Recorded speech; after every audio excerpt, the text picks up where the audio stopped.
given the stakes, I decided to ask who's benefiting from suppressing scientific research? Whose wealth and power are threatened by access to clean, free energy? Who has a motive to set up a world where so few have so much and so many have so little? As an independent researcher, I followed one of the cardinal rules of investigative journalism. If a story doesn't make sense, follow the money. Our being dependent on oil ensures that energy corporations continue to reap phenomenal profits. I see them committing huge resources to undermine energy alternatives, to control global reserves, and to maintain high oil prices. They have enough money and influence to suppress anything that might threaten their monopoly. I remember the so-called Green Revolution of the 1960s and 70s. Like most people, I thought it was a great thing. It was, however, based on the planting of huge plots with a single crop using vast amounts of oil-based fertilizers, herbicides, and pesticides. The Green Revolution was the brainchild of the Rockefeller Foundation's Natural Science Division in partnership with large agricultural corporations. Petroleum-based agriculture provided vast new profits for the oil industry, but never lived up to its promises of ending hunger and promoting health.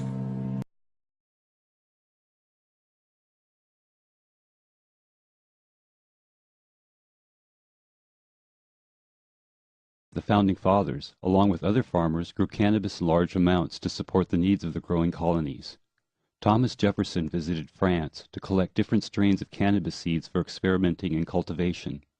Jefferson was an advocate of renewable agricultural resources and found cannabis a useful and valuable crop.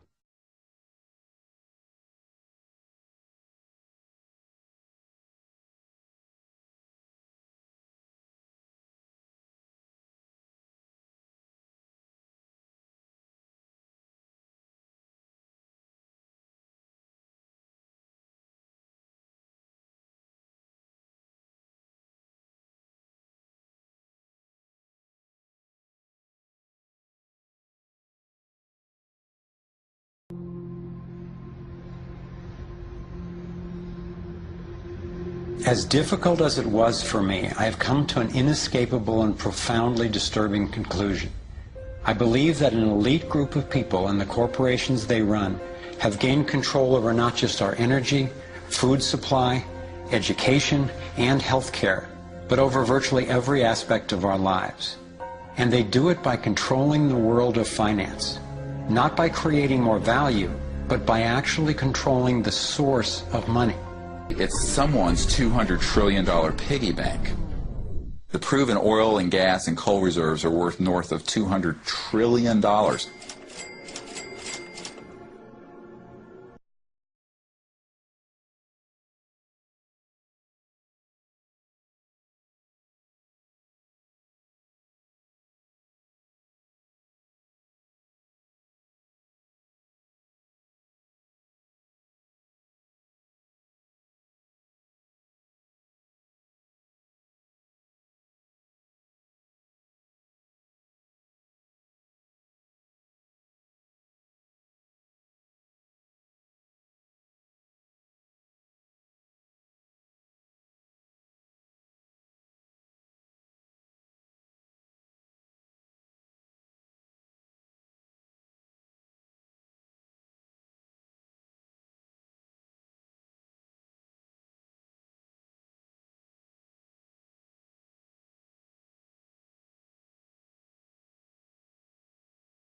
it's interesting how few questions we actually ask about very everyday things like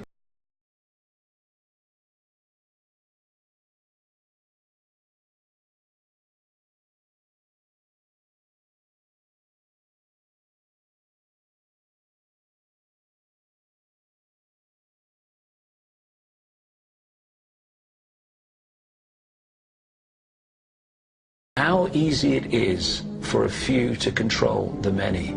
All you have to do is dictate the norms in society, what is considered right and wrong, moral and immoral, good and bad, sane and insane, possible and impossible. And you build what I call a hassle-free zone. And if you live your life within that zone of perception, belief, and what you say and think, then people will leave you alone because you're normal. Once you step out of that pen and you start to express your uniqueness, what the Illuminati have created is a whole human population of prison warders who are jumping on those that are stepping out of the norm. And it's interesting, when you get to the edge of that hassle-free zone in what you say and you think, you're not thinking, if I do, what about the head of the World Bank? What's he going to say if I do this? No. We're saying, what will my mother think? What about the guys down the bar and the people at work? What will they say? And what the Illuminati have done by creating the norms, they have created an absolute army of people to impose those norms on each other.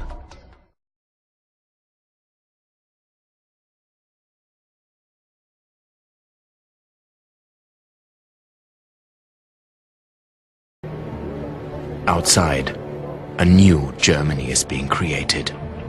Many millions are rejoicing. Hitler is promising everyone precisely what they want. I think that when they wake to their sober senses, they will find that they have been led by the nose and duped by lies. This is like the last effort of a particular phase of civilization. It's its last gasp. Like many people, I thought a conspiracy for global domination could not really work because basically people are just not that competent. I thought there's no way they could pull off such a scheme at the necessary level of control and secrecy. One of the false hopes is this is all happening because government is incompetent, and it's a giant mistake and people really don't know. And of course that's great air cover for the fact that the system really does know where it's going, and it's going where it wants to go, and it's being successful at it. Still, I wondered how could something that is so big and corrupt be kept secret? It's a simple structure, and if it wasn't simple it wouldn't work. And it can be likened to a compartmentalized pyramid. If you look at any organization today, don't matter whether it's a transnational corporation, a university, a government, a secret society, they're all structured as a pyramid. And as the CIA and other intelligence agencies talk about, they have this need-to-know system. Only let people know as much as they need to make their contribution and no more. So you take a bank, an individual bank, not that there is such a thing. At the bottom, you've got the people you see when you pass your check over the counter in the bank. Now, they don't know what the bank manager behind them knows and is discussing. They only know what they need to know to do their job. The bank manager in the office behind them, he doesn't know or she doesn't know what's happening at the next level, and they don't know what's happening at the next level. And eventually, you've got a tiny few people at the peak of the pyramid of that banking structure. They're the only ones that know what the real agenda of the bank is and what the direction is that they're going and why. This kind of compartmentalization explains how the Manhattan Project, which developed the atom bomb in World War II, was kept secret despite having 130,000 people working on it. I looked at the kind of world the controlling elite have already given us, and I had to ask, what kind of world would we be living in if they had absolute and complete domination over everyone, everywhere?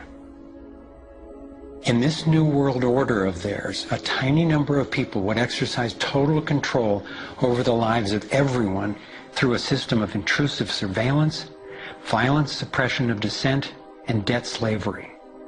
Imagine tiny islands of opulence surrounded by a sea of misery, where the mission of the military is to protect the haves from the have-nots. I've come to believe that their endgame is truly ominous, and that they will stop at nothing to continue implementing their plan. John Perkins is a man who knows from decades of his own experience as a so-called economic hitman how the collusion of banks, corporations, and governments has taken over countries around the world. We use many techniques, but probably the most common is that we'll go to a country that has resources that our corporations covet, like oil, and we'll arrange a huge loan to that country from an organization like the World Bank or one of its sisters, but almost all of the money goes to U.S. corporations, not to the country itself. Corporations like Bechtel and Halliburton, General Motors, General Electric, these types of organizations, and they build huge infrastructure projects in that country, power plants, highways, ports, industrial parks, things that serve the very rich and seldom even reach the poor. In fact, the poor suffer because the loans have to be repaid, and they're huge loans, and the repayment of them means that the poor won't get education, health, and other social services, and the country is left holding a huge debt by intention. We go back, we economic hitmen, to this country and say, look, you owe us a lot of money, you can't repay your debts, so give us a pound of flesh. But as soon as one of these anti-American presidents is elected, one of us goes in and says, hey, congratulations, Mr. President. Now that you're president, I just want to tell you that I can make you very, very rich, you and your family, get several $100 million in this pocket if you play the game our way.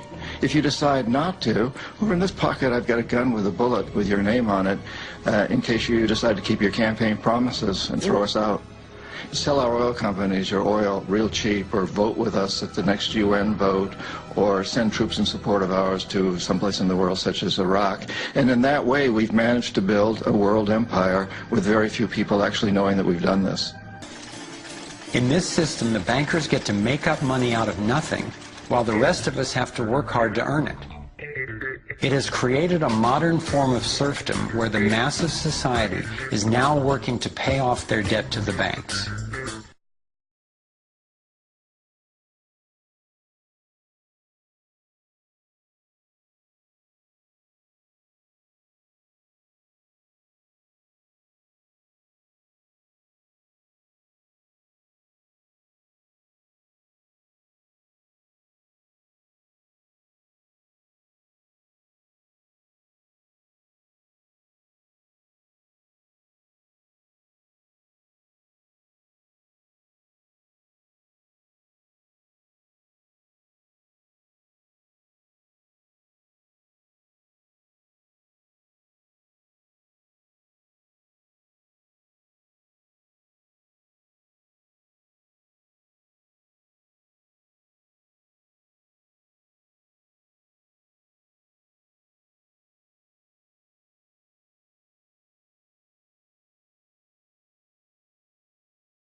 To some, the idea of UFOs may sound crazy, and yet from another perspective, it is completely plausible.